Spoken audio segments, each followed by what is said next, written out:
Now, the rest of the story.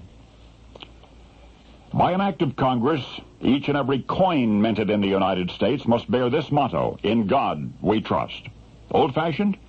No, as a matter of fact, for the congressional act which makes that motto mandatory was approved July 11, 1955.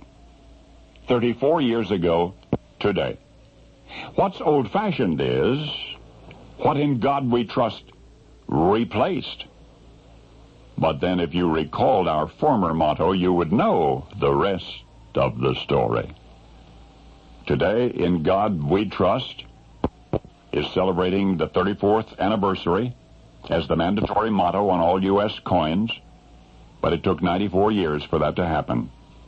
94 years for Mark Watkinson's dream to come true, the Reverend Mark R. Watkinson. He was born on a New Jersey farm October 24 in 1824, liberally educated, ordained as a minister, a Baptist preacher at the age of 27. The Civil War weighed heavily on the Reverend Watkinson, the moral and religious implications of brother against brother, of Americans spilling the blood of Americans. And so troubled by this was he that on November 13 of 1861 he wrote a letter to the United States Treasury Secretary. And this preacher's letter said, quote, "One fact touching our currency has hitherto been seriously overlooked. I mean the recognition of Almighty God in some form in our coins. What if our republic were now shattered beyond reconstruction? Historians of succeeding centuries might reason that our past was that of a heathen nation. From my heart," he said, "I have felt our national shame in disowning God as not the least of our national disasters." End quote. Well, upon reading the Reverend Watkinson's words, our Treasury Secretary was inspired to write the Director of the Mint. He said, "No nation can be strong except in the strength of God, or safe except in his defense. The trust of our people in God should be declared on our nation's coins."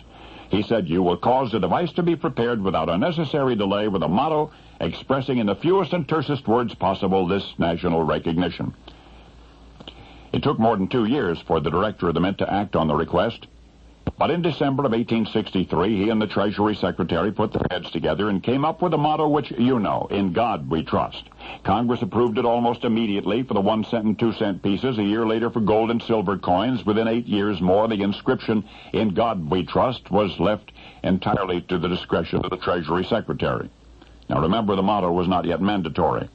So when in 1907 it was excluded in favor of some new designs, there was a great public outcry, and Congress ordered it restored to the coins on which it had previously appeared. It was not until July 11 of 1955 that "In God we trust" became an imperative facet on all U.S. coins.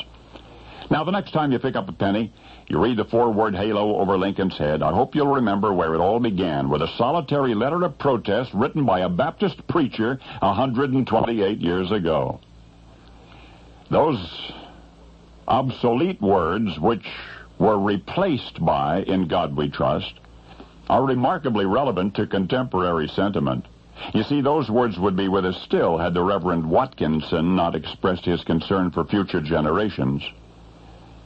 Had he not objected to the words then in use. What he did was to replace with 4 words, "In God we trust," the 3 words which had been used up until then.